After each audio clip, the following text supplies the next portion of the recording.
Good almost, but not quite afternoon, boys and girls, and welcome back to the southern wing of the Stink Bug Works.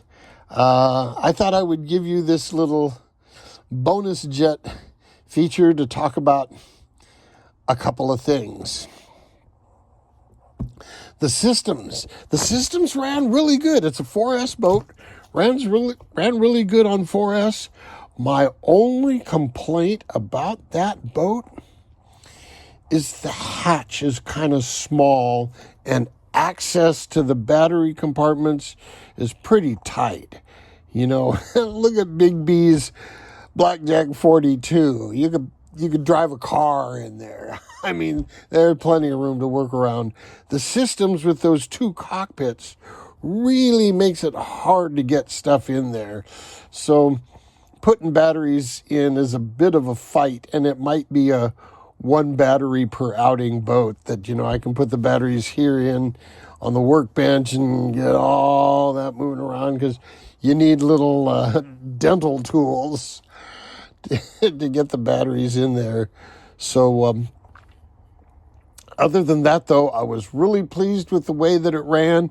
I did put about a millimeter, maybe a millimeter and a half of down on the prop to stop that bow hopping a little bit.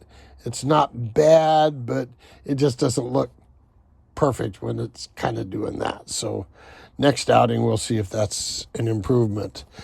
The little Firefly, oh God, that thing is a hoot. And the smaller prop really, really, really helped it. Run times were much better. Speed was about the same. Handling was far improved, although I did notice it wanted to, kind of lift the left side when the battery was still pretty hot. It wanted to torque over a bit, So maybe that's just the nature of that creature. My saltwater boat has arrived. Now, the saltwater boat is an ARF.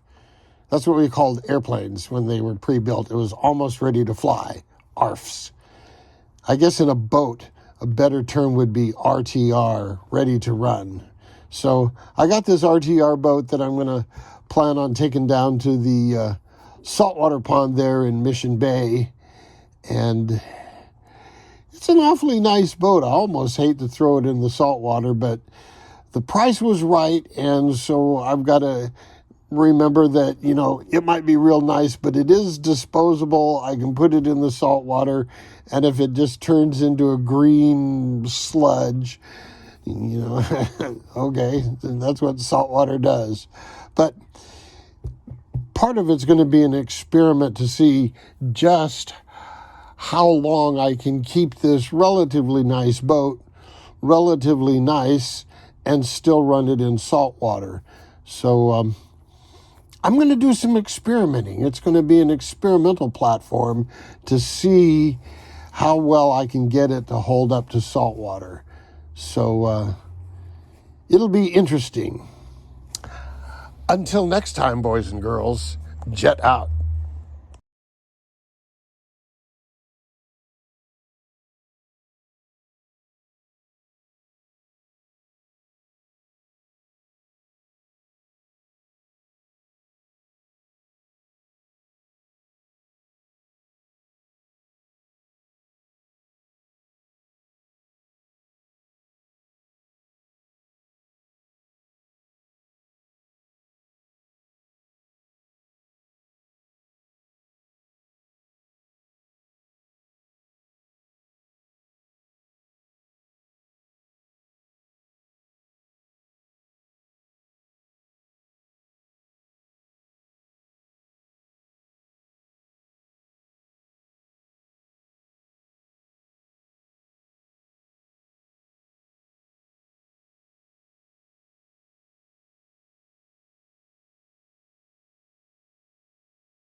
Good morning, boys and girls, and welcome back to the southern wing of the Stink Bug Works.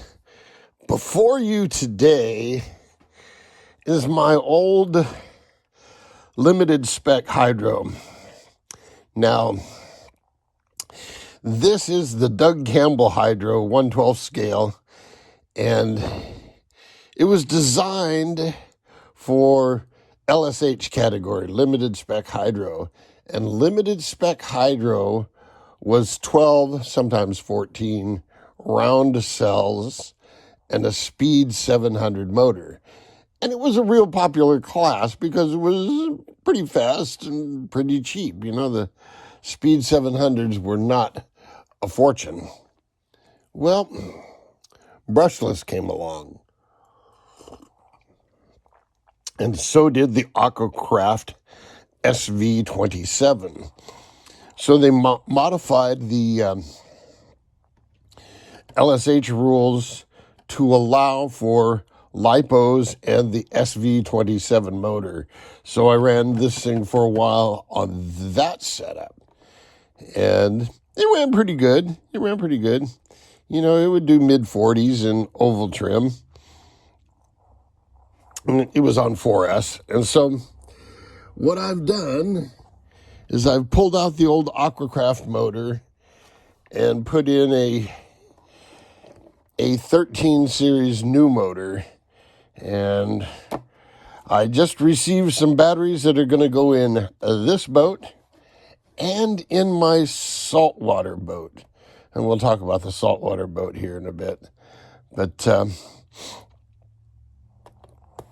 this thing is just about ready to rock and roll. I'm running it on the radio that came with my mini Dom. And so all it apparently needs is some jam foam to hold these batteries in place. It needs one of these Gazetta things. And it's ready to go. So hopefully next time out, we can run this. And next time out, we can hopefully run the boat that goes around this. This is,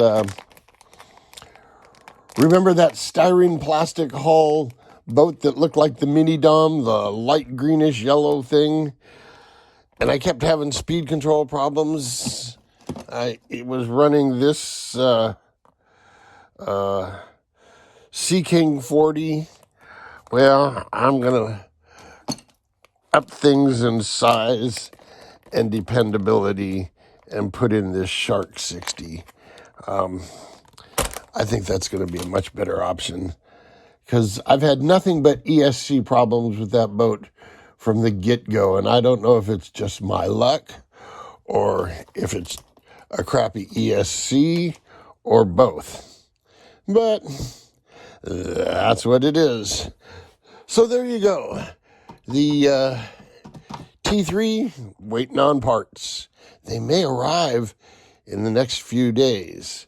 This thing, it just needs to be charged up in some jam foam. And this thing just needs some soldering. I'll be soldering today. Just needs some soldering and plug that in and we'd be ready to go. There you go, boys and girls. A quick update. Until next time, jet out.